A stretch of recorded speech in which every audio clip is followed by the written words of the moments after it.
Hello students, continuing Gmat series. Today's first question is: in each quarter of 1998, company M earned more money than in the previous quarter. What was the range of company M's quarterly earnings in 1998? So we have been given that in each quarter of 1998, the quarter is a span of 3 months, right? The quarter is basically span of 3 months. And in 1998, we would be having 4 quarters, right? We have been given that the company M earned more money than in the previous quarter. So, if this is the first quarter earnings, let it be A, B, C, and D. So the sequence is like this: A is less than B is less than C, and C is less than D. Right?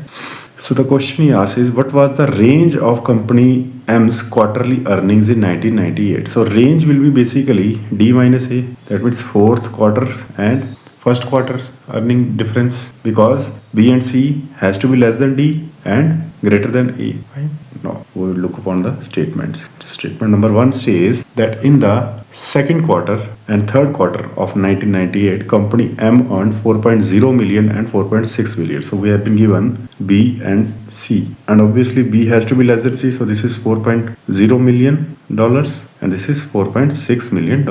Right? Now, since we need to find the range, so that is basically D minus A. From this we can't infer what will be the value of D or what will be the value of A. So it can be 5 million, it can be 5.6 million, it can be 6 million, it can be 7 million, and A can be, it has to be just less than 4 million. So it can be 3.6 million, 3.2, any value with less than 4, 2 million. So we can't basically find the range of company M's quarterly earnings. So we will say that statement A is not sufficient. Fine. So if statement A is not sufficient, so that means automatically statement D also becomes invalid, because statement D says that both the statements are sufficient. Now we will look for option 2, statement 2. Statement 2 says that in the first and the fourth quarters of 1998, company M earned 3.8 million and 4.9 million. So this is, now A has been given to us to be 3.8 million, and the fourth quarter, that is D, is 4.9 million. Now we know that B and C has to be less than this. So we don't need to find the value of B and C, just because a range can be found with the help of D minus A. So we'll say that statement B is sufficient to answer the question. So for this, the right option is option number B. The range of the heights of a group of high school juniors and seniors is 20 centimeters. What is the average arithmetic mean of the height of the tallest senior in the group and the height of the shortest junior in the group? So we have been given that the range of the height of a group of high school junior and seniors is, so that means let us suppose that there are total X juniors plus seniors, right? So the range has, let us suppose the senior is having the maximum height as this and the minimum junior is having height this. So if it is having the maximum height of capital B and this is having junior minimum height, so this is like this. If we arrange them, so we basically need to find B minus A, right? So there will be some juniors who have been arranged like this: J1, J2, J3, and here there will be so on, and then there will be S1, S2, S3, S4, and so on. We don't know the exact number. So basically what we know is that the range of the height of a group of high school juniors and seniors is 20 centimeters. So if they are arranged in a ascending order, they can be arranged like this. Fine. Now, statement, we need to find what is the average arithmetic mean of the height of the tallest senior in the group and the height of the shortest junior in the group, right? Shortest junior in the group and the tallest senior. Now, what statement says the average of the heights of the juniors in the group is 165 centimeters. So total are J plus S, right? Let us suppose that is X. We have supposed that. Now, average of height of the juniors has been given to be 165. So sum of the heights of juniors, right, where I will say Ji, so I goes from 1 to n. We don't know the number, divide by n, right?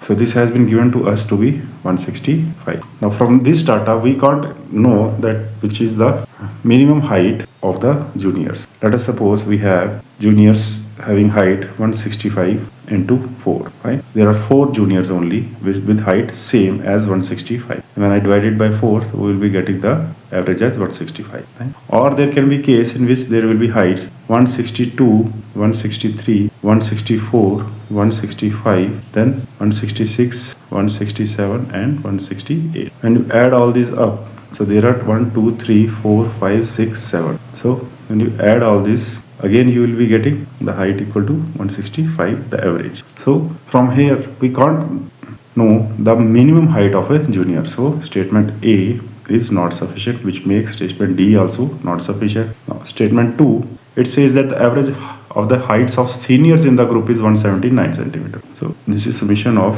where I goes from 1 to n divided by n is given to be 179. Again, we can have 4 or 6 numbers of seniors where everybody is having heights same divided by 6, so we get a height, average height 179 centimeters. Or we can arrange them in like this, 173, or somebody is having less than that, so adding this divided by the total number, so as to give us 179 centimeters average height. But still we don't know the maximum height which a senior can have. So option C is also, option B, sorry, is discarded. Now combining the statements, that means for option C, combining statements A and B, again we have just an average of seniors, juniors and seniors, but we don't know the minimum height of a junior and maximum height of a senior. So combine these statements, C is not going to help us to find the answer. So for this, the option is option number E. Right? So let us analyze this a little bit more. Let us suppose we have been given an average of 4 numbers to be 12. Right? 4 numbers average has been given to be 12. So that means that 4 numbers, that is sum of 4 numbers where it goes from 1 to 4 divided by 4 is 12. So that means summation of n, where I goes from 1 to 4 is equal to 12 into 4, 48. Now there are numerous ways in which I can have these numbers. So let us suppose if I have 4 numbers with 12 plus 12 plus 12 plus 12, fine. So in that case, the smallest becomes 12 and the largest becomes 12, fine. Now, if I arrange it like that, so as to I have to get the total 48. So if I have 1, 8, then 10, 18, then 12, 18 and 12 is 30. 18 and 12, so it becomes 30 and then 80, right? So again this is 18 plus 20, 30 and 48. Again this sum is also 48. So here the minimum height is 12 or minimum is 8. You can have lot more options, 6 plus 14 plus 20 and then 16, 20, 36 plus 12, right? So this is also 48 total. So while arranging, we can have lot of options where the sum adds up to be 48. So from this we can't estimate the minimum number possible, right? So statement E over here is the correct option, which means that neither of the statements are sufficient to answer this question. In a certain factory, hours worked by each employee in excess of 40 hours are overtime hours and are paid for at 1.5 times the employee's regular hourly pay rate. If an employee worked a total of 42 hours last week, how much was the employee's gross pay for the hours worked last week? Now, since regular hourly, let us suppose that let regular hourly pay rate be X dollars, right? So for the 40 hours he worked, he is paid at the rate of X dollars per hour. So that will be 40 into X plus. Basically he worked for 42 hours and for the 2 hours he worked extra, he would be given 1.5 times the regular hour. So that will be 2 multiplied by 1.5 into X, right? So this basically becomes 40X plus 2 into 1.5, 3X. So 43X. So we need to find 43X because we need to find the employee's gross pay for the hours worked last week, right? 40 plus 2, 42 hours. For 40 hours he is given the regular hourly pay rate, which we assume to be X. And for the further hours, he worked only 2 hours more than 40. So 1.5 times the regular hourly pay rate. So basically we need to find the value of X. Now moving to the statement. Statement number 1. Statement number 1 says that the employee's gross pay for overtime hours worked last week was $30. So what does that mean? This means that this portion is equal to 30. Now we'll try to calculate. This is 3x equal to $30. So this implies x is equal to 30 divided by 3, which is equal to $10. So from this I can calculate 43 into 10. So that means statement A is sufficient to answer the question. Now if statement A is sufficient to answer, then we would look for now statement B. If statement B is also sufficient to answer, then we'll mark the option D, that both statements alone are sufficient. But if statement B is not sufficient, then we'll go with the option A. Now, the second statement says that the employee's gross pay for all hours worked last week was $30 more than for the previous week. So this basically tells us that the number of hours he worked last week was $30 more than for the previous week. So this is just a comparison of last week and the previous week, that it is $30 more, right? So this doesn't give us any value about the hourly rate. So statement B is not sufficient. So we will go with option A, that statement A alone is sufficient to answer this question. Is the integer P even? So there is only one statement, is the integer P even? So we have to just find that P which is an integer. Is this integer even? Right? We'll move to the statement 1. Statement 1 says that the integer P square plus 1. P square plus 1 is even. So this is given to us. No, sorry. P square plus 1 is odd. Right? So if P square plus 1 is odd, so that means P square will be even. Right? And for solving this, we must know that odd into odd leads us to an odd number. For example, 3 into 5 is equal to 50. Now, even into odd. So this is basically 2 into 3. So this is also even. And even into even leads us to odd, even. So 2 into 4 is 8. Right? Now since P square is even, so P into P is even. This means this. Right? Now since the number is same, so for it to be even, it can't be, this possibility is ruled out and this possibility is also ruled out, right? Because odd into odd leads to odd. So this P can't be odd. So the only possibility which is there is even into even. So P must be even, right? So this is the logical deduction from this. So we can say that statement A is sufficient to answer this question. Now we'll go for statement number 2. Statement number 2 says that the integer P plus 2 is even. Now, if you analyze this statement that P plus 2 is even, it tells us that P has to be even, right? Let us suppose P plus 2, I'll suppose it to be 6, right? So this is basically 4 plus 2. It is saying that 4 plus 2 is even. So that means 4 has to be even, right? So statement B also says that P must be even. So in this case, statement A as well as statement B, both are individually sufficient. So we will go with option D, that both statements are sufficient to answer this question individually. So option D is the right answer. In the quilting pattern shown above, a small square has its vertices on the sides of a larger square. What is the side length in centimeters of the larger square? So we have been given a larger square in which a smaller square has been placed like in the figure shown. So one point is over here, one is here, one is here, one is here. So joining this, there is one square inside a large square like this. So let us name this as A, B, C, D with the larger square and E, F, G, H with the smaller square. Right? So we need to find basically AB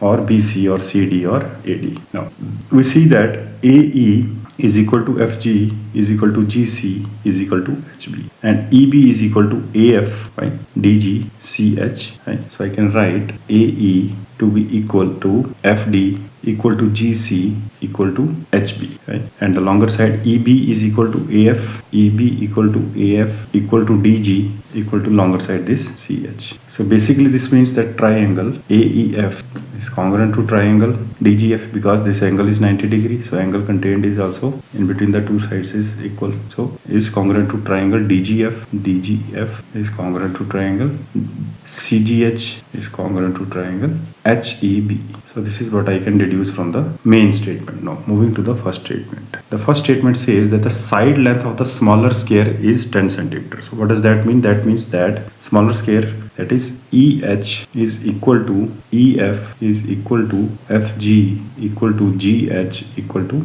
10 centimeter. Now let us suppose, so HE is equal to 10 centimeter, and from Pythagoras we know that BE square plus BH square has to be equal to 10. Now if we follow the Pythagorean triplets, we know that BE is the longer side, so I can say that this is 6 square plus 8 square equal to 10, right? So assuming the sides to be 6 and 8, right? So this becomes 36 plus 64 equal to 100, right? So this becomes 100, right? Or I can have this to be 1 square and this to be root 99 square in order to make this 100 square. So from this we get that BE is equal to 6 and BH equal to 8. But from this we get BE equal to 1 and BH equal to root 99, right? So we are not sure about the length of the EB and pH, right? So statement A is not sufficient to answer this question. Now moving to statement number 2. Statement 2 says each vertex of the small sphere cuts one side of large sphere into two segments with lengths in the ratio 1:2. So that means this side cuts the larger sphere into the ratio, let us suppose this is x, then this will be 2x, right? So this is the ratio in which the side of the smaller sphere cuts the side of the larger sphere. So from this we can get that if AE is equal to 2, then BE is equal to 4. If AE is equal to 5, then BE is equal to 10. So still we are not sure what is the side of the larger sphere. So option B is also, statement 2 is also not sufficient. Now combining statements 1 and 2, we get that now if this is x, this is also 2x. If this is 2x, this is x. So if I apply Pythagorean triangle HEB, I get that this is 10 from statement 1. From statement 1 it is 10, and from statement 2 this is x. So basically 10 square is equal to x square plus 2x whole square, or I can say this is x square plus 4x square equal to 5x square equal to 10 into 10. So this implies x square is equal to 2 into 10, right? Which is basically x is equal to under root of 2 into 2 into 5. So this is basically 2 root 5, right? Now if x is equal to 2 root 5, then BE is equal to twice of x. So that will be equal to 4 root 5, right? Now from this I can get x plus 2x, 2 root 5 plus 4 root 5. Since we need not to find this, but AB is equal to 3x. So that will be 3 multiplied by value of x is 2 root 5. So the length of the larger square is 6 root 5. Right? So the right option for this particular question is option C, that both statements combined give us the solution, right? So option C is the right answer for this. Did insurance company K have more than 300 million in total net profits last year? So basically we have a question that says that company K profit was more than $300 million last year, right? So now let us suppose that R is the revenue and E is the expense. So basically it asks that R minus E has to be greater than 300 million or not, right? Moving to statement number 1. Last year company K paid out $0.95 in claims for every dollar of premium collected. So let us suppose they collected X dollars and they had to give 0.95x. So this doesn't give us any estimate about the dollars. So statement A is not sufficient. Now statement 2. Last year company K earned a total of 150 million in profits. So 150 million in profits from the investment of accumulated surplus premiums from previous year. So this is what it is telling, that from the previous year accumulated surplus is this, right? 150 million. Still we don't know the other benefits or the other revenues on that in that particular year and the other expenses in this year. So statement B is also not sufficient. Combining statements 1 and 2, there is no change while we combine these two. So statement 1 and 2 is also not capable of answering this question. So combined this is not. So option E is the right, that both the statements are still not sufficient to answer the question. Right? If you are getting confused over here that 150 million is less than 300 million, but it says only in profits from the investment of the accumulated surplus from the previous years. But this year what was the revenue and what was the expenses, we don't know about that. So still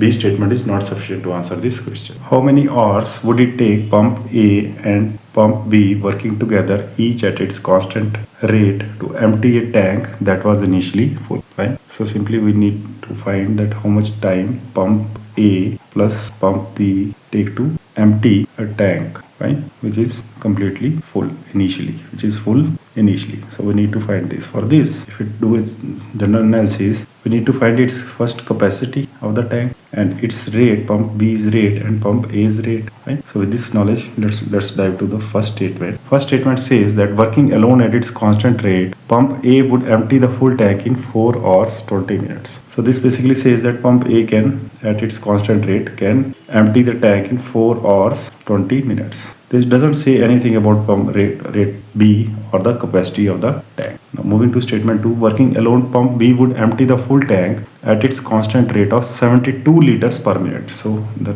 rate at which it can empty has been given to be 72 liters per minute. right? So this doesn't tell us anything about pump A. So statement A is not sufficient, statement B is not sufficient, so this gives us statement D is not. Now we will check for statement C.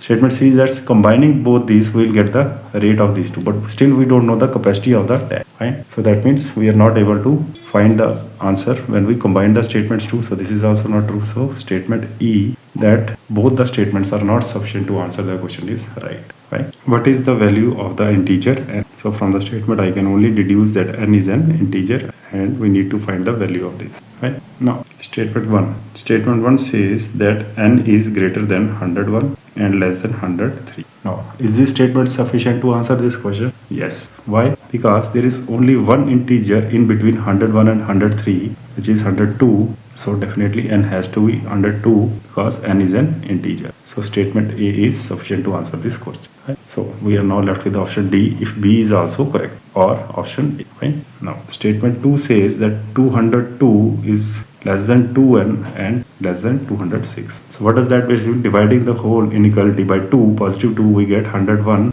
n is greater than 101 and less than 103. So this is again the statement 1. So yes, statement B is also individually sufficient to answer this question, that the value of n is equal to 102. So B is also sufficient for. So for this, our right answer will be option number D, that both the statements are individually sufficient to answer this question. Right? Is ZW positive? So we are just given that ZW is ZW positive. Right? Now there can be two cases. Now first is, we know that minus multiplied by minus gives us a positive result, right? So either Z can be negative or W can be negative to give us a positive result, right? Or if Z is positive, W is negative, then it is negative. Or Z is negative, W is positive, again we will have a negative answer. So these are the situations which can arise, or both are positive. In that case also we will have a concrete yes, and in this case if we have the value of this is first Z, then W, minus plus, plus minus, right?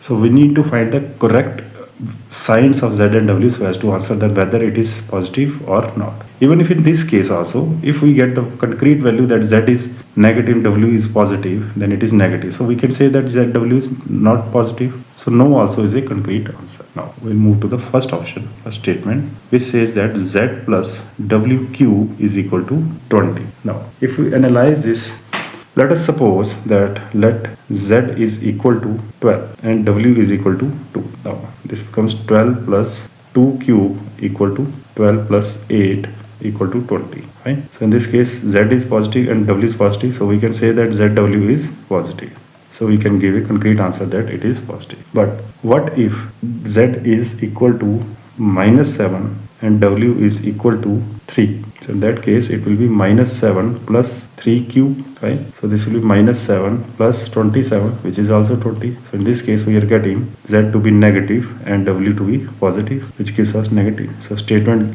1 gives us both the answers, positive as well as negative. So statement first is not sufficient to answer this question. Now moving to statement 2. Statement 2 says that Z is positive. Statement 2 tells us about that Z is positive. So alone statement B doesn't tell us anything about the sign of W. So we can't say if Z is positive, right? W can be negative as well as positive so as to give us the value of ZW to be negative or positive, right? So statement B alone also is not sufficient to answer this question. So that makes statement D also not sufficient. So now we'll look for where A plus B combined, we will look for whether it is able to give us a concrete value. So statement A says Z plus W cube is equal to 20, right? And statement 2 says that Z is positive. Now first we have taken the example in the first statement, which is Z is positive and W is also positive. So we will write 12 plus 2 cube equal to 20. So here Z as well as W is positive, giving us ZW to be positive, right? Now in the second case we can't use this statement because here we have put Z to be negative. So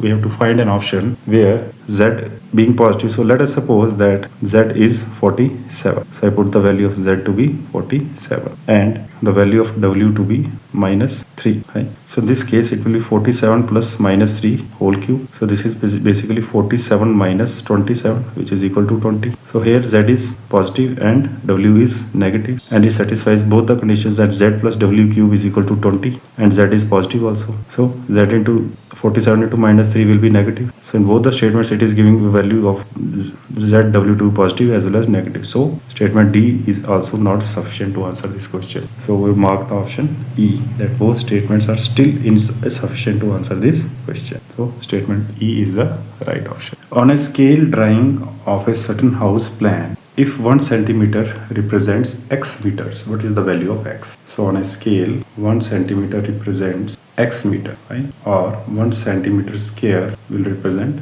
x square meters, right? So we need to find the value of x. Now, moving to statement 1. Statement 1 says that a rectangular room that has a floor area of 12 square meters is represented by a region of area 48 square centimeters. So an area of 12 square meters is represented by an area of 48 square centimeters, right? Or I can say that 12 square meter divided by 48, which gives us the value 1 by 4. So basically 1 centimeter square is represented by x square, right? So I can write this as, so this basically means that 12 centimeter square meters is represented by 48 square meters. So ratio becomes 1 by 4. So I can say that x square is represented by 1 by 4, or I can say x is equal to 1 by 2. Right? So this statement A is sufficient to answer this question. Now moving to statement 2. Statement 2 says that the 15 meter length of a house is represented by a segment 30 centimeter. Right? So that means 30 centimeter is represented by 15 meters. Right? Or I can say that 15 divided by 30. So this implies that x is equal to 1 by 2. So again, B statement is also sufficient to answer this question. So if both the statements are individually sufficient, then we go with the option number D. So option D, that both the statements are individually sufficient, is right for this question. Maria left home 1 by 4 hour after her husband. Right? So that means 1 by 4 of 60 is 15 minutes. So Maria left home after 15 minutes from husband, right? So this is what has been given in the statement. And drove over the same route as he had in order to overtake him. From the time she left, how many hours did it take Maria to take over her husband? So let us suppose this is her home. So first husband leaves over the same path, where same route. So Maria leaves after 15 minutes. So husband is having plus 15 minutes time. So this is what we are getting from the statement. Now from the time she left, how many hours did it take Maria to overtake her husband? So this is what is the question. At how much time after she overtake her husband, Maria's husband. Right? Now let us look into the statement 1. Statement 1 says that Maria drove 60 miles before overtaking her husband. So Maria drove 60 miles before overtaking her husband. So this doesn't tell us about the speed of the journey, because at the time she was overtaking her husband, her speed was 60 miles. Right? So in the half hour previous, she might be having speed 30 miles. So this tells us that statement A is not sufficient to answer our question. Now statement 2. While overtaking her husband, Maria drove at an average rate of 60 miles per hour, which was 12 miles per hour faster than her husband's average rate. So now here it has been given that the Maria drove an average speed of 60 miles per hour and her husband drove 12 miles per hour faster than her husband. So if Maria drove at 60 miles per hour, then her husband drove at 60 minus 12, which is equal to 48 miles per hour. So now we have the speeds of both Maria and Maria's husband. Now let us suppose that they took t number of hours to overtake her, right? So we know that speed is equal to distance upon time, right? While when they overtake each other, so the distance traveled by both of them at that particular moment should be same. So we'll make this distance common. So D is equal to speed into time for both husband and wife. Now 60 is the speed of Maria multiplied with the time t which she took to overtake or just meet her husband's car. Now equating it with the speed of her husband 48 multiplied by t, but he is having an advantage of 50 minutes, which is in our terms it is plus 1 by 4.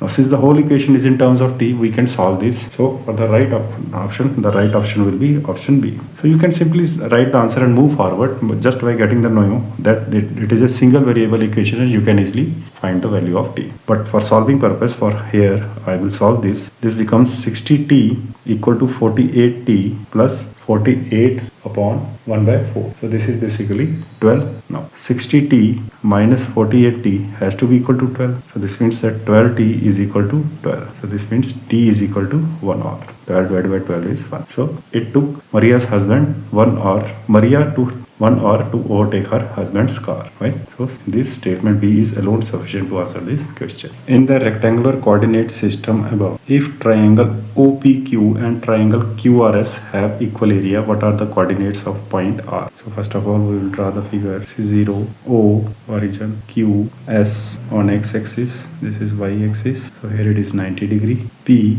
and this is POQ and R. This is RQS. Now we have been given that the area of triangle OPQ is equal to triangle area of QRS. Right? So this is basically 1 by 2, since these both are right triangles. So 1 by 2 base into attitude, that means OP multiplied by OQ is equal to 1 by 2 QS multiplied by RS. So 1 by 2, 1 by 2 gets cancelled. We come to know that OP multiplied by OQ is equal to QS multiplied by RS. Right? So this is what we are getting from the main statement. Now, first statement says that the coordinates of point P are 0, 12. So that means OP is equal to 12. Fine. Now, since OP is equal to 12 and OP dot OQ is equal to QS multiplied by RS. So putting the value of OP to be 12 and OQ, let us suppose that OQ is equal to QS is equal to RS. Fine. Equal to 12. So in that case, 12 into 12 equal to 12 into 12 satisfies this inequality. And from this we can get the coordinates of R to be